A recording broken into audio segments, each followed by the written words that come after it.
Super Mario Bros. 3 is easily one of the most iconic 2D Mario games, and it received the port to the GBA, where it had 38 new levels added, and these were e-reader levels. They were hard to come by since you had to find them on physical cards, and they're really hard to find now, and I'm pretty sure they weren't made in America. But thanks to the Wii U release of Mario Advance 4, we have what I believe to be the best version of the game, Mario Advance 4, as it comes with those nearly 40 of these new levels. And they're pretty fun, so I decided to rank all them today. And number 38 is Classic 2-2.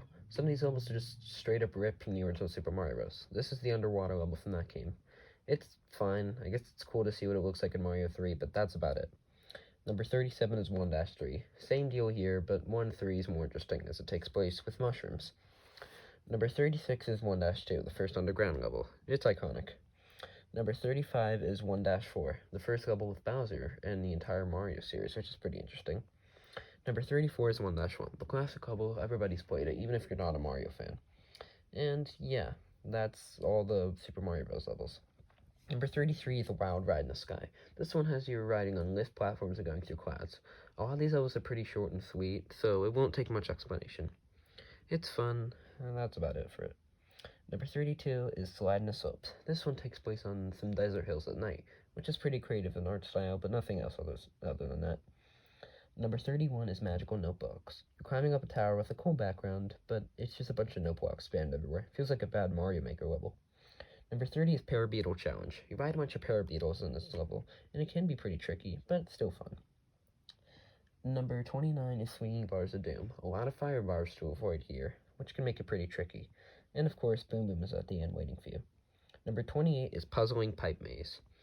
Now, this level has a lot of different pipes that you have to maneuver through, and that can make it pretty tricky and a bit annoying. Number 27 is Vexing Doors.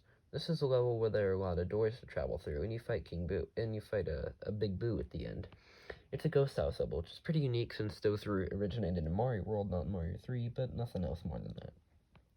Number 26 is a musical trick. This is another no block level, but it's more interesting as there are more sub-areas and enemies to deal with, and it takes place in the sky. Number 25 is Vegetable Valley. Remember the vegetables, the turnips you could throw from Mario 2? Well, they're back here, and it's pretty interesting, and they were always a fun gimmick there, and I'm glad they're back here. There's even a charge and chuck to avoid. Number 24 is Ice Dungeon. Ice Dungeon has a lot of ice, as you can imagine, and a few munchers, which are an annoying enemy. It's not a very fun one, to be honest. Number 23 is Armored Airship. Armored Airship has a lot of hammer bros, and just bros in general, which can make it pretty tricky, but still fun. Number 22 is Ice Cubed.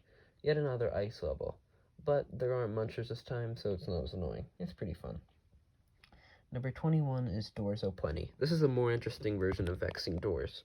What makes this level special? Well, there are more mazes to go through, which makes it more interesting. You might not like mazes, but it's fun. Number 20 is Bombarded by Bob-Bombs. What makes this airship level unique is that you go inside the airship and there are a bunch of bombs, which is pretty cool. Number 19 is the Old Switcheroo. In this level, you have to run through different sections using the P-switches, which makes it pretty unique and fun. Number 18 is Pipe Full of Plants. This level is all about piranha plants and the plants, like the pipe maze from the original game. It's pretty fun, and, you know, all the different piranha plants make a great obstacle. Number 17 is Sky High Adventure. This is easily one of the most complex levels out of all of them. And this one, there's a bunch of different mazes you have to go through, and you have to use the Tanuki suit to reveal certain blocks. You could just go right to the end, but the advanced coins really make this level a bit tricky, but still fun. Number 16 is Sea to Sky. In this one, you use a cape feather, but also swim underwater with the frog suit. Both of these abilities can make maneuvering throughout the whole thing pretty fun. Number 15 is Cape to Escape. Yeah, it's another cape level. It's pretty fun. Number 14 is Rich with Ropes. More piranha plants, but also ropes to climb, which is pretty fun. And there's some cool secrets laid all about. Number 13 is An Aqueous Adventure. Another water level, but it's a fun one because of the aesthetic, and making it also like a sky level, which is pretty cool. Number 12 is A Towering Tower. This one takes you up a tower, and it's pretty fun. Not very unique, but it's still pretty cool. Number 11 is Slip Sliding Away.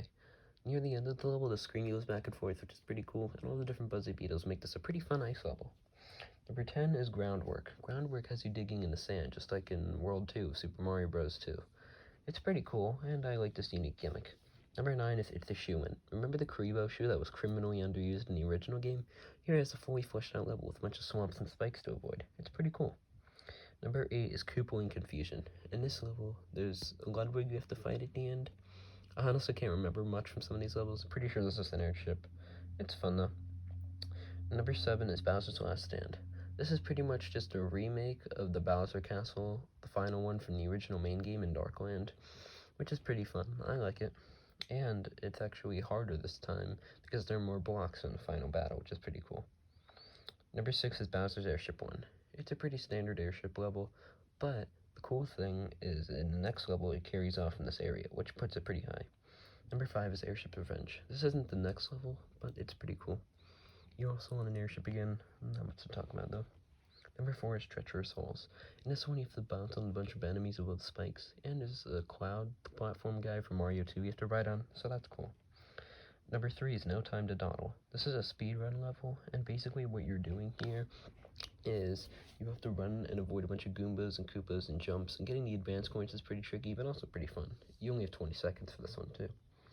Number 2 is Bowser's Airship 2. This one carries off from Bowser's Airship 1, but what makes it better is that you have to avoid these gray blocks while you're trying to get Bowser to be crushed in the battle. It's pretty cool. And finally, number 1 is Castle Dash. There are a bunch of spikes and different enemies to avoid while you're speedrunning through here, so it's a speedrun level and also a castle, which makes it pretty cool.